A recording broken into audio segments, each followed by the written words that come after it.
Dirk from Sumo's Projects on YouTube and Instagram. In today's project, I'm going to be building a little bit of a skinny type table, so you could call it a hallway table or just something that's a little bit of a feature. It's not overwhelming in as far as the size of it goes. For the project, I'm going to be using some great Kreg jigs and tools that I have, as well as some of the selection of screws.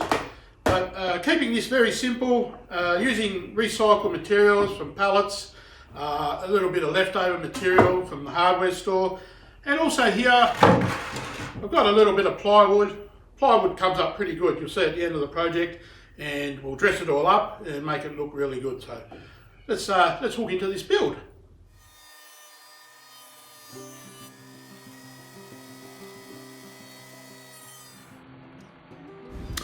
G'day and welcome to this small entry type style table build. As the explanation from the beginning, this project is made up of recycled leftover materials basically from other projects and timbers from pallets and things like that. So a little bit of a milling process to begin on the jointer, just to flatten and get 90-degree sides on these particular legs.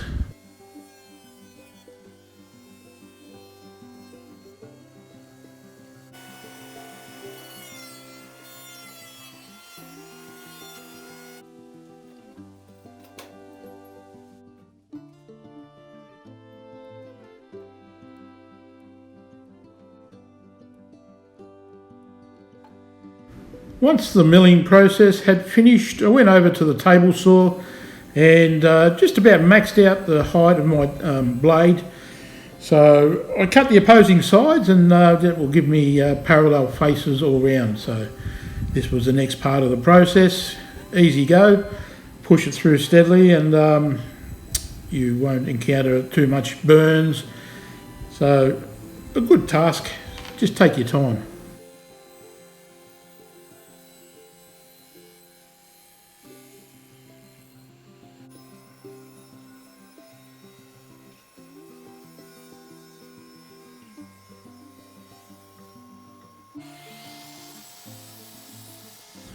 The next part of the process was to go over to the miter saw, cut off the ends because they're a little bit of a rough finish and they're out of square. So squaring them up and marking these legs out to an approximate height of about 800mm. Setting your stop block on your miter saw enables you to do repetitive cuts. And away we go.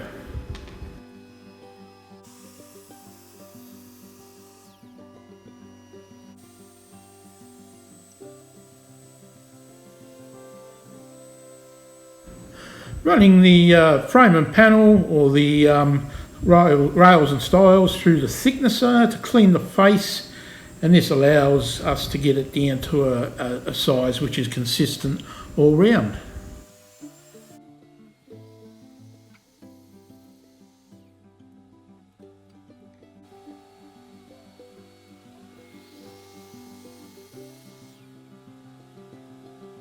At this stage, I've cut things up, milled them down, done all the prep work, and to an approximate length of the frame of the table is about 900mm, and the width will be approximately 400mm, and then we just allow a little bit of overhang for our top, and things are coming along quite well.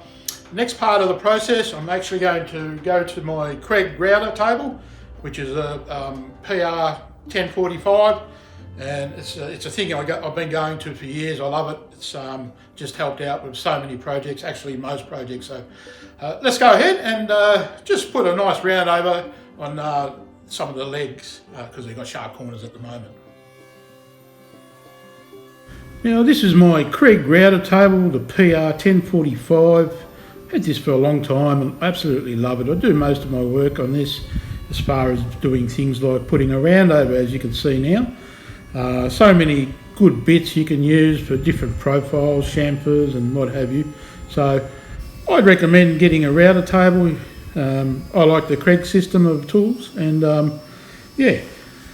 Going ahead to probably everyone's least favourite part of doing a project is, and that's the sanding. But I tell you what, if you've got good dust extraction, you have a bit of music in your headphones, this job doesn't tend to be too hard.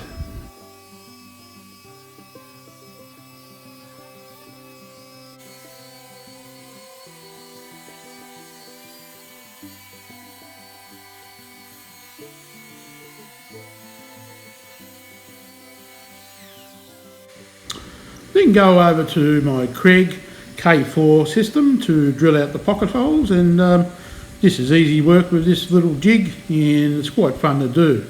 And once again, if you have good dust extraction, it makes the job a breeze.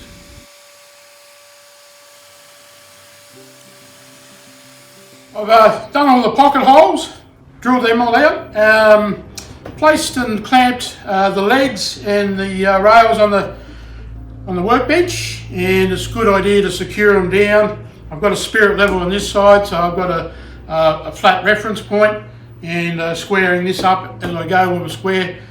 And now we're just about to drive a couple of screws home, and as simple as that. And we've commenced the joinery for the table, and it's going to come up nice and solid. So let's go and do that.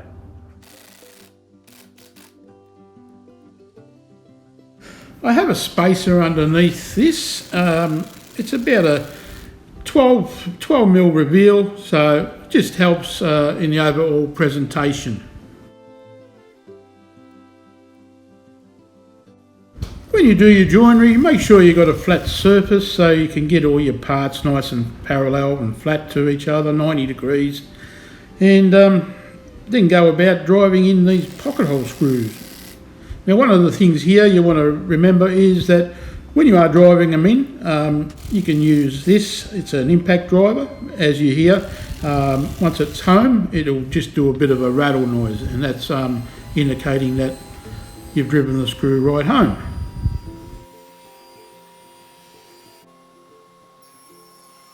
As part of the upcycle of this, I am using some 1 inch thick or 25mm plywood, which was given to me from an old warehouse. It was shelving in the warehouse, and they were just merely going to throw it away, and I said, I've got a million uses for this.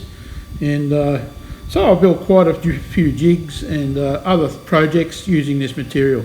And all you need to do is give it a good sand and then apply some coats of a finish.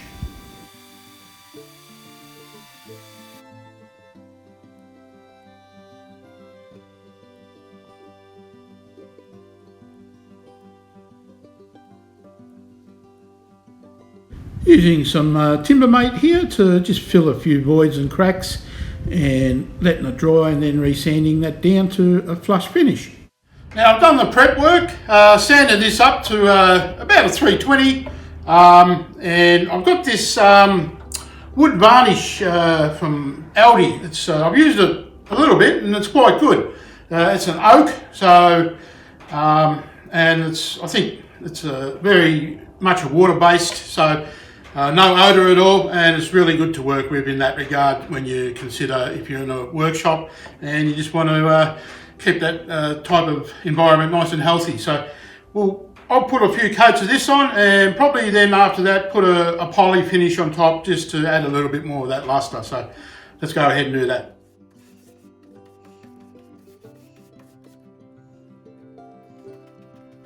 Whilst there's so many products on the market as a finish, I found this 5 litre drum of, it's an oak varnish from Aldi, and it was so cheap I had to buy 2 of them.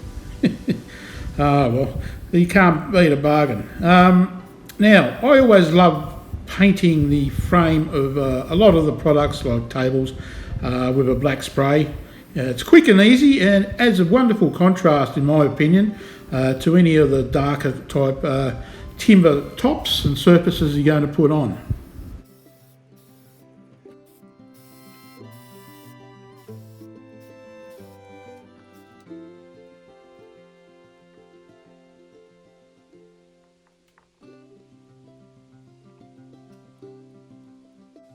Setting a square here just to get accurate type measurements of where I want to put the top onto the base, and trying to keep it as accurate as I can. I did the joinery of the top with some angle brackets, and they're handy to use for this type of thing. Now I'm just putting a bit of a trim around the top of the table where it'll cover the plywood. So nothing wrong with the plywood look. I think a lot of people are using it nowadays, but to put it on, bit of glue, bit of painter's tape and a couple of clamps, and that will be sufficient.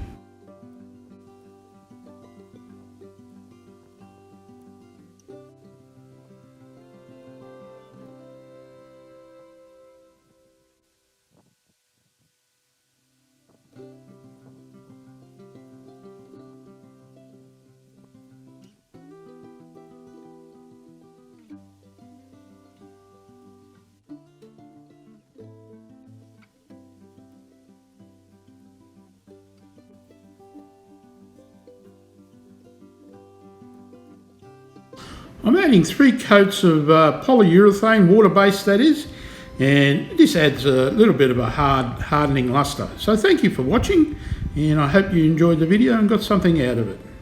Hooroo!